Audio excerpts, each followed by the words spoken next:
Hi friend, welcome to game of winning. आज के SmackDown के एपिसोड की शुरुआत कॉडी रूड से होती है। कॉडी रूड जाके बोलते हैं फिनिक्स। नॉर्मली मैं पूछता हूँ कि किस बारे में बात करनी है, बट सब जानते हैं कि मैं किस बारे में बात करने वाला हूँ। टाइम काफ़ी फनी चीज़ है इस इंडस्ट्री में। यहाँ WWE की बात नहीं कर रहा हूँ, मैं यहाँ ग्राउंड की बात भी करना चाहूँगा। टाइम चेंज हो गया है, टाइम चेंज हुआ है तो काफ़ी कुछ बदला है, नया दौर है WWE का। मैं काफ़ी ज़्यादा एक्साइटेड हूँ इसके लिए। जहाँ तक मेरे शामिल होने की बात है तो मैं काफ़ी इन्वॉल्व हो चुका हूँ। मैं रेसलिंग के लिए तैयार नहीं हूँ। कुछ वीक पहले जो हुआ मेरे साथ, उसके लिए केविन ओवंस जिम्मेदार है, वो पाइल ड्राइवर जिम्मेदार है। निक ऑल्डिस और WWE मैनेजमेंट काफ़ी टेंस है मुझे लेकर के, क्योंकि मैं रिंग में खड़ा हुआ हूँ। रॉयल रंबल पास है, मैं अपना टाइटल वहाँ डिफेंड करने वाला हूँ केविन ओवंस के खिलाफ, वो भी एक लैडर मैच में। तभी यहाँ ड्रू मैकिंटायर की एंट्री होती है। ड्रू मैकिंटायर और कॉडी रूड्स के बीच काफ़ी देर स्ट्रे डाउन होता है और अब ड्रू मैकिंटायर कॉडी रूड्स को एकदम से हक कर लेते हैं। ये देख के कॉडी रूड्स शॉक हो जाते हैं। अब ड्रू मैकिंटायर यहाँ बोलते हैं, मैं यहाँ पे तुम्हें दर्द देने नहीं आया हूँ, मैं यहाँ पे तुम्हारी हेल्प करने आया हूँ। तुम मेरी लिस्ट में नहीं हो, हमारा काफ़ी हिस्ट्री रही है और कोई भी तुम्हारे फेस पे आके कहेगा नहीं कि तुम अपने करियर की सबसे बड़ी गलती करने वाले हो। चाहे जो तुम्हारे रास्ते में आया हो वो तुमने किया है। ये WWE की सबसे बेस्ट जनरेशन है, ये सबसे अच्छा दौर है WWE का। अगर स्टैट्स देखें तो तुम्हारे सबसे अच्छी स्टैट्स हैं। अब तुम सबसे बड़ी गलती करने जा रहे हो। निक एल्डिस ऑफिशियल करके गलती कर रहा है। एक आदमी टाइटल लेके घूम रहा है और ये उसको प्रमोट करने में लगे हुए हैं। केविन ओवंस को लाइव इवेंट में एज अ चैंपियन एडवर्टाइज करा जा रहा है। तुम्हारी नेक एक धागे से बची हुई है। वो क्या कहते हैं स्मैकडाउन में, यहाँ तुम्हारी, तभी कॉडी रूड्स कहते हैं, ड्रू मैं जानता हूँ कि तुम यहाँ क्यों आए हो, ट्रांसफर विंडो की वजह से। ड्रू मैकिंटायर कहते हैं, हाँ यस मैं सच कहता हूँ। कॉडी रूड्स कहते हैं, तुम सच बोलने वाली मशीन हो। मैंने देखा है अपने दम पे WWE को तुम्हें चलाते हुए। कुछ साल पहले अकेले तुमने WWE को रन करा और मैं कहना चाहूँगा पिछले कुछ सालों में मैं तुम्हें माइक्रोफोन पे बीस्ट नहीं बने हो। तुम्हारी बातों को सुन के यकीन नहीं होता है। मैं फील करता हूँ कि तुम जिस सिचुएशन में हो, सीधा सीधा बात करना चाहूँगा। अगर तुम्हें इस टाइटल के लिए मौका चाहिए तो आओ, मैं तुम्हें मौका दूंगा। ड्रू मैकिंटायर कहते हैं, देखो बहुत कुछ सिमिलरिटीज़ हैं, कोई फ़र्क नहीं पड़ता ये क्या सोचते हैं, मैं यहाँ हेल्प करने ही आया हूँ तुम्हारी।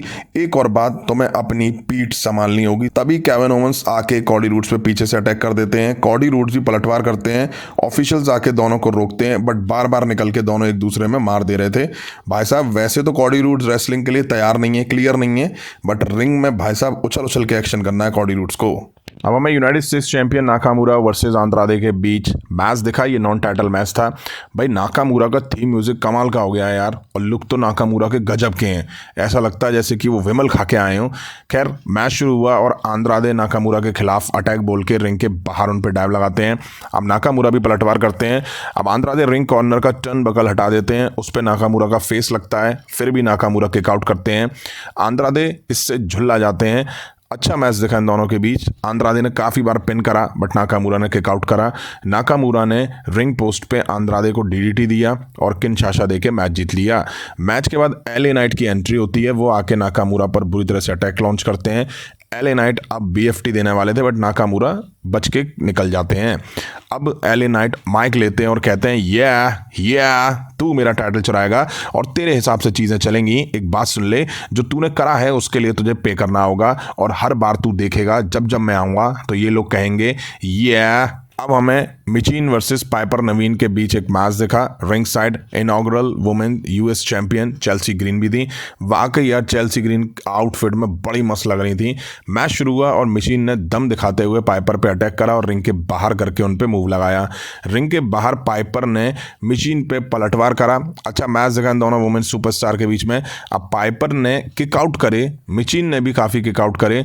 अब मिचीन एंड में ईट डिफीट मूव देके पाइपर को मैच में हरा देती हैं। ईट डिफीट जैसे फिनिशिंग मूव पे पाइपर जैसी सुपरस्टार पिन हो जाती है।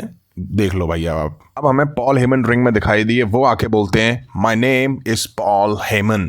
आज मंडे नाइट रॉ से पहले आया हूं सीधे बात करने। देखिए मंडे को पता चलेगा कौन है असली ट्राइबल चीफ। देखिए मैं साफ बात करना चाहूँगा, रोमन रेंस और मैं यानी कि हमने सोलो सिकोआ को ट्रेन करा था नेक्स्ट ट्राइबल चीफ के लिए। हमने सिखाया सोलो सिकोआ की कैसे बनना है ट्राइबल चीफ। हमने ट्रेन करा सोलो सिकोआ को फ्यूचर के लिए, लेकिन उसके बाद हुआ क्या, सोलो बनने वाला था ट्राइबल चीफ। रेसलमेनिया में जो हुआ, सेथ रॉलिंस के खिलाफ बदला लेने के लिए रोमन रेंस को बदला मिला, जिसका फायदा कॉडी रूड्स ने उठाया और 1 2 3 रोमन रेंस पर इस्तेमाल किया। और उधर ही सोलो सिकोआ ने मौके का फायदा उठाया। सोलो सिकोआ ने चुराया ऊला फाला रोमन रेंस से। वो बकवास इंसान, सोलो ने कमाया नहीं, उसे चुराया। उसने ऊसो को दूर किया, उसने वाइजमैन को भगा दिया, सबसे दूर हो गया वो। और कौन एक्नॉलेज करेगा सोलो सिकोआ को? उसने क्या किया, वो बाहर गया और उसने एक बैंड बनाया कुछ घटिया जानवरों के साथ मिलके। टोंगन्स कौन है ये? जैकब फातू को अपने साथ शामिल करा, जिसको यूएस के बाहर कोई जानता भी नहीं है। इन इंसानों को लेके आया और ऐसे लोगों को लाया जिन्हें कोई एक्नॉलेज नहीं करेगा। रॉ पे ट्राइबल कॉम्बैट, कोई रूल नहीं, केवल एक विनर होगा, एक लूजर होगा। जो जीतेगा मैच में, वादा करता हूं, तुम्हारा ट्राइबल चीफ सिर्फ और सिर्फ only tribal chief Roman Reigns होगा। पॉल हेमन बोल के जाने वाले होते हैं, तभी सोलो सिकोआ की एंट्री होती है। वो आके पॉल हेमन के सामने खड़े होते हैं। पॉल हेमन कहते हैं कि तुम जानते हो, मैं तुम्हें देखकर डर गया हूं, क्योंकि पिछली बार हम जब आमने सामने आए थे तो मैंने तुमको कहा था कि मेरे ट्राइबल चीफ, तो तुमने मुझे टेबल पे आर पार भेज दिया था। मेरी हालत काफ़ी ख़राब थी, आज भी वही होने वाला है, मैं ऐसा फील कर पा रहा हूं। सोलो सिकोआ रोमन रेंस की स्टाइल में माइक मांगते हैं, पॉल हेमन दे भी देते हैं। सोलो कहते हैं, फोनिक्स एरिजोना एक्नॉलेज मी। वाइजमैन, आखिरकार टाइम आ गया है कि तुम सच को मान लो। तुम एक एहसान करने वाले हो ना सीएम पंक पे, तो क्यों ना मैं तुम पे एक एहसान करूं। देखो, यहाँ पे नेक्स्ट वीक रॉ पे मुझे ज़रूरत है जो मेरी ऊला फाला पकड़ के मैच के दौरान खड़ा रहे। कोई ऐसा इंसान जिस पे मैं विश्वास कर सकूं, कोई ऐसा इंसान जो मेरी फैमिली की रिस्पेक्ट करता हो, कोई ऐसा इंसान जो कभी मेरी ऊला फाला की डिसरेस्पेक्ट नहीं करेगा।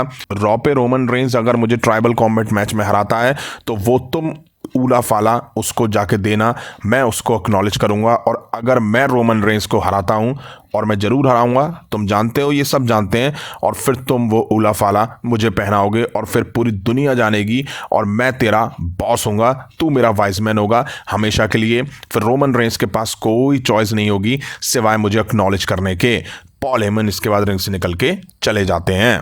अब हमें DIY versus motor city machine gun के बीच टैग टीम टाइटल के लिए मैच दिखा। अब ट्रिपल एच इरा में दोनों ब्रांड में टैग टीम डिवीज़न की हालत पतली करके रख दी है। कुछ खास इस डिवीज़न में नहीं दिख रहा है। खैर, मैच इनके बीच दिखा। मोटर सिटी मशीन गन शुरू में चैंप्स में मार देते हैं, एक्शन अच्छा था इस मैच में। मोटर ने अपने मूव्स मशीन की तरह चलाए। मैच मोटर की पकड़ में था, तभी तितलियां आईं। उसके बाद भी मोटर ने DIY पे सबमिशन लगाए रखा था, तभी लड़ते बढ़ते लॉस गार्जा और तितलियां आके रिंग में इन दोनों के ऊपर गिर पड़ते हैं, चारों के ऊपर, और मैच डिस्क्वालिफिकेशन की वजह से एंड कर दिया जाता है। अब हमें नाया जैक्स वर्सेस नाओमी के बीच वुमेन्स चैंपियनशिप के लिए मैच दिखा। रिंग साइड कैंडिस लेरे और बियांका ब्लेयर दोनों मौजूद थी। बढ़िया मैच दिखा इन दोनों वुमेन्स के बीच में। दोनों ने अपनी परफॉर्मेंस से काफ़ी इंप्रेस करा इस मैच में। दोनों ने एक दूसरे के ज़्यादातर मूव्स पे किकआउट करा। मज़ा आ गया इस मैच में। अच्छा खासा टाइम WWE ने इस मैच को दिया, क्योंकि शो 3 घंटे का जो हो गया है। थकाने वाला मैच था दोनों के बीच। अब नाओमी नाया जैक्स पे सबमिशन लगा देती हैं। कैंडिस ले इंटरफेयर करती हैं। बियांका ब्लेयर कैंडिस ले पर इनके बाहर अटैक कर देती हैं। नाया जैक्स निकल के जाती हैं और बियांका ब्लेयर को स्टील स्टेप्स पे दे मारती हैं। अब हर बार की तरह टिफी इस बार भी कैश इन करने को लेकर के अपने साथ रेफरी लेकर आती हैं। रेफरी बोलने ही वाला था कैश इन को, तभी टिफी रेफरी को बैरिकेड से दूसरी साइड फेंक देती हैं और चुपके से आके नाओमी के ब्रीफ केस मारती हैं। नाया जैक्स नाओमी को मूव देके मैच जीत लेती हैं। अब मैच के बाद टिफनी स्ट्रैटन नाया जैक्स से कहती हैं कि बियांका ब्लेयर पे अटैक करो। नाया जैक्स अटैक करती भी हैं। टिफी पीछे से ब्रीफ केस से नाया जैक्स पे अटैक लॉन्च करती हैं और कैंडिस ले को रिंग कॉर्नर में दे मारती हैं और बियांका ब्लेयर रिंग में नाया जैक्स को KOD दे देती हैं, जो कि टिफनी स्ट्रैटन के लिए सोने पे सुहागा होता है। अब टिफनी स्ट्रैटन बियांका ब्लेयर को निकाल के अनाउंस टेबल की तरफ फेंकती हैं, कैश इन करती हैं और टॉप रोप से शानदार मून सॉल्ट दे के नाया जैक्स को पिन करके बन जाती हैं न्यू WWE वुमेन्स चैंपियन। गजब मजा आ गया भाई इस कैश इन को देख करके। अब मेन इवेंट में हमें new bloodline versus OG bloodline के बीच 6 मैन टैग टीम मैच दिखा, जो कि Jey Uso, Jimmy Uso, Sammy Uso versus Solo Sikoa, Jacob Fatu, Tama Tonga के बीच था। बैल बजी और सभी आपस में भिड़ जाते हैं। OG ने न्यू ब्लड लाइन को रिंग से बाहर कर दिया। अब जे ऊसो और टामा टोंगा भिड़ते हैं और जे ऊसो को वो डाउन करते हैं।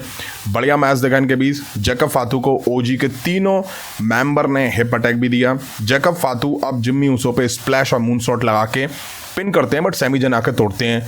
जैकब फातू को हैंडल करने के लिए 2-2, 3-3 सुपरस्टार लग रहे थे। अब ड्रू मैकइंटायर की अचानक से एंट्री होती है। जे ऊसो ड्रू मैकइंटायर पे सुसाइड डाइव लगा देते हैं, तभी जेकब फातू सोलो सिकोआ को टैग देते हैं।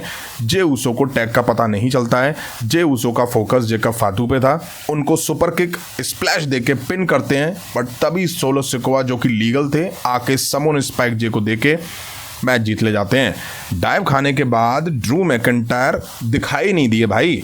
अब आज से स्मैकडाउन भी 3 घंटे का शो हो चुका है। अच्छी बात है, मैचेस को टाइम मिल रहा है, बट कहीं ना कहीं WWE ने सुपरस्टार की एंट्रेंस काफ़ी लंबी दिखाई आज, और आगे भी दिखेगी क्योंकि शो 3 घंटे का हो चुका है। एड्स ब्रेक भी बहुत ज़्यादा बढ़ गए हैं 3 घंटे की वजह से। खैर, आज के शो में टर्निंग पॉइंट या शॉकिंग मोमेंट टिफनी स्ट्रैटन का कैश इन करके चैंपियन बनना रहा। वहीं साल की धमाकेदार शुरुआत हुई है। वहीं ट्विटर पे कुछ अकाउंट ने पहले ही ये टीज कर दिया था। आज मैं जब सुबह उठा था मैंने देखा कि आज नाया जैक्स का टाइटल जाने वाला है, जो कि सच भी साबित हुआ। वहीं अब बात कर लें रोमन रेंस की, तो भाई क्राउड 3 घंटे में कई बार ओटीसी के चैंट्स लगाता हुआ सुना गया, बट मजाल है कि रोमन रेंस इस शो में दिखाई दे जाएं। उम्मीद थी कि शायद मेन इवेंट में कुछ ऐसा होगा जिसकी वजह से रोमन रेंस एंट्री मारेंगे रॉ ऑन नेटफ्लिक्स के एपिसोड से पहले, बट वो भी गलत साबित हुआ। ये बिल्डअप है Roman Reigns versus solo Sikoa के बीच मैच का। सर्वाइवर सीरीज के बाद से भाई साहब रोमन रेंस WWE में दिखे भी नहीं है। वो तो रिकॉर्डेड प्रोमो में आके सोलो सिकोआ को चैलेंज कर दिया, मैच ऑफिशियल कर दिया WWE ने। अब आप सोचिए, सोलो सिकोआ लगातार हर वीक दिखाई दे रहे हैं, और किन से लड़ रहे हैं? जिम्मी जे, सैमी ज़ैन से। क्या बिल्डअप होगा अब आप सोचो। खैर कोई नहीं, हम कह ही सकते हैं हमारे कहने से तो रोमन रेंस आएंगे नहीं। तो ये थी आज की स्मैकडाउन 3 घंटे की, पूरी मैंने कवर करने की कोशिश करी है। वीडियो अगर आपने यहाँ तक देखी है, लाइक नहीं करी तो लाइक करें, चैनल पे नहीं तो चैनल को सब्सक्राइब करें। मिलता हूँ जल्दी नेक्स्ट वीडियो में। Thank you.